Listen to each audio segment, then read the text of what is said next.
Adulam, palabra hebrea proveniente de una raíz semítica que significa apartarse, cueva de refugio, ciudad de reposo, lugar cerrado. Adulam es una villa antigua situada en Israel, a unos 20 kilómetros de Jerusalén. Allí, en los tiempos del Antiguo Testamento, se situaba una cueva grande y profunda, donde se refugiaban todos los que huían, los que debían dinero, los amargados. Aquella cueva era esa ciudad de reposo que necesitaban todos aquellos que tenían que huir de sus problemas y poder apartarse de aquello que les asediaba. Pues justo eso le pasó al rey David cuando huía de Saúl. David, al ver tal persecución de parte de Saúl hacia él, huyó y se refugió en la cueva de Adulam. David se sentía traicionado, cansado, impotente, y allí, en Adulam, fue donde pudo encontrar un refugio temporal. Y digo temporal entre comillas, porque siempre, por muy mala que sea nuestra condición al llegar a Adulam, nunca nos quedaremos allí para siempre. Pero al llegar allí, David no estaba solo. Adulam era una cueva grande y profunda, y no era solo él quien huía de sus problemas. Allí había más de 400 hombres, de su misma condición, y todos con sus historias donde buscaban un refugio donde aguardar hasta que pasasen sus tormentas. Después de un tiempo, allí en la cueva, David se hizo el jefe de todos esos hombres.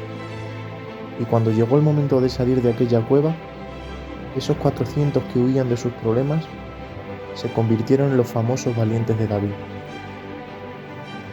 Al final, para todos esos hombres, fue necesario ese tiempo de huida, esas causas avergonzantes por las cuales huían de sus familias, de sus tierras, del mundo entero.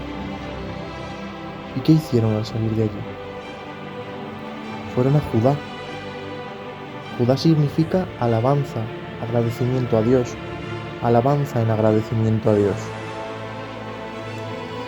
Al final Dios dejó que se refugiaran de sus angustiadores en Adulam, cueva de refugio, ciudad de reposo, para después llegar a Judá, alabanza y agradecimiento a Dios.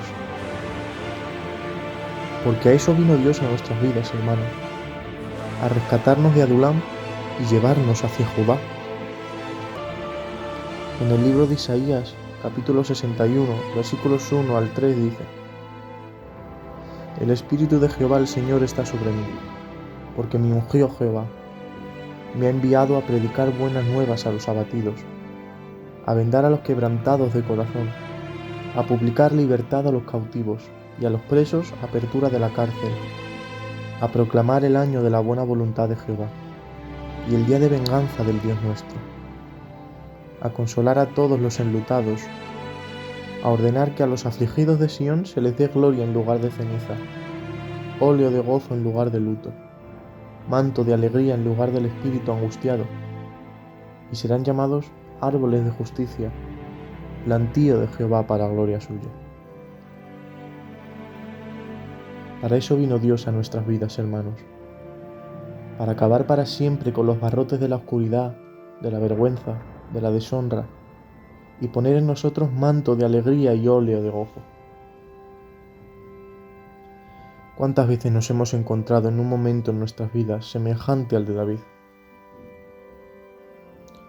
Donde los problemas y la persecución llegan a nuestra vida declarándonos la guerra, y parece que lo único que quisiéramos sería cavar un hoyo en la tierra y meter la cabeza, tal y como David hizo con la cueva de Adulam.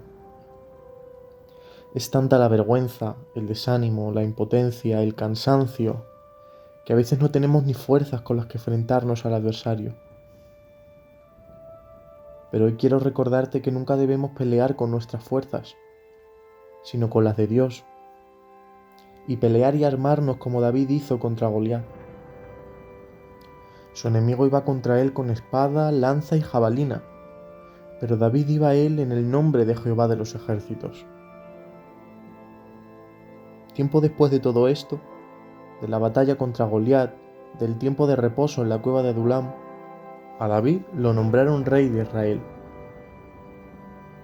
Después de todo esto, Dios le exaltó hasta ponerle en el puesto más alto de todo Israel.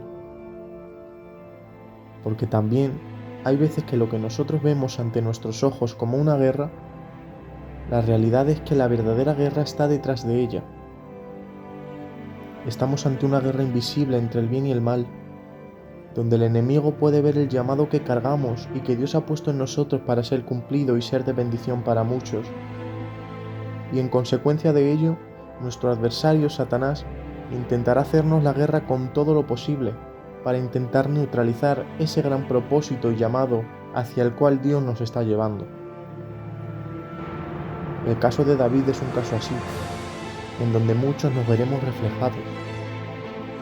Que mirando al pasado y pudiendo reflexionar de todo lo malo que hemos experimentado, nos daremos cuenta que todo fue obra del enemigo intentando arrebatarnos aquello que Dios estaba poniendo en nuestras manos. Porque recuerda lo que dice en Efesios, capítulo 6, versículo 12. Porque no tenemos lucha contra sangre y carne, sino contra principados, contra potestades, contra los gobernadores de las tinieblas de este siglo, contra huestes espirituales de maldad en las regiones celestes. Y si tú hoy te encuentras en esa situación, donde solo ves guerra frente a ti, aguarda y pide ayuda a tu Dios, porque para que David saliese de la cueva, primero tuvo que depender totalmente de Dios, adorarle, alabarle y obedecerle, aun siendo su situación como un viento contrario que intentaba tirarle. Así que recuerda que Adulam no es más que un trampolín que te lanzará hacia la corona de rey y el reinado de Víctor.